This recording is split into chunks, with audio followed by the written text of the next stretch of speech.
Hi friends, welcome back to my channel. இன்றைக்கி வந்து ஜிஎஸ்சில் ஒரு லெசனில் ஒரு டாபிக் மட்டும் பார்க்கலாம். தமிழ்நாட்டின் விடுதலை போராட்டம்ல இதோட அறிமுகம் மட்டும் கொஞ்சம் படித்து வச்சுக்கோங்க. நம்ம எதை பற்றி படிக்க போகிறோம் அப்படின்றது தான் இந்த அறிமுகத்தில் இருக்கும்.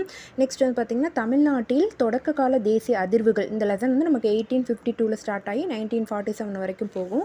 சென்னை வாசிகள் சங்கம்ன்றது 1852 ஸ்டார்ட் ஆச்சு. அப்படியே லைன் பை ஒவ்வொரு இயர்ஸாக அப்படியே கண்டினியூவாக நம்ம போகும்போது ஈஸியாக நமக்கு வந்து புரியும். ஓகேங்களா?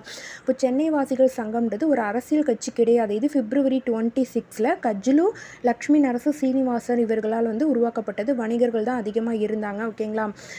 நம்மளோட வரிகளை குறைக்கிறதுக்கு இதுக்கெல்லாம் வந்து அவங்க இந்த அமைப்பு வந்து உருவாக்கியிருக்காங்க.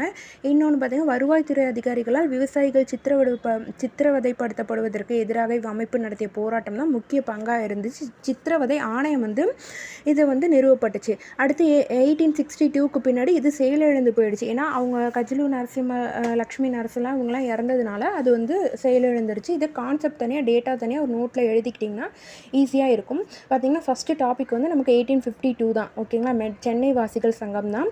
இது வந்து ஒரு அரசியல் கட்சி கிடையாது, வெறும் அமைப்பு மட்டும்தான். கண்டிப்பாக கேட்பாங்க, அரசியல் கட்சியான கிடையாது. 1852 February 26 ஸ்டார்ட் ஆச்சு. கஜ்ஜலு, லக்ஷ்மி நரசும், சீனிவாசனா, ஹார்லி இவங்க எல்லாம் சேர்ந்து தான் வந்து இது தொடங்கினாங்க. அடுத்து வணிகர்கள் அதிகமாக இருந்தாங்க. 1853 பட்டய சட்டம் நிறைவேற்றப்பட்டது. அதாவது நமக்கு பட்டய சட்டம் வேண்டாம் அப்படின்ற மாதிரி ஒரு கோரிக்கை வச்சுருந்தாங்க. இரண்டாவது மனுவிலேருந்து 14,000 பேர் வந்து இதில் சைன் பண்ணியிருக்காங்க. சித்திரவதை ஆணையம் வந்து இதில் நிறுவப்பட்டது. இவ்வளோ தான் இந்த ஃபஸ்ட்டு டாபிக். சென்னை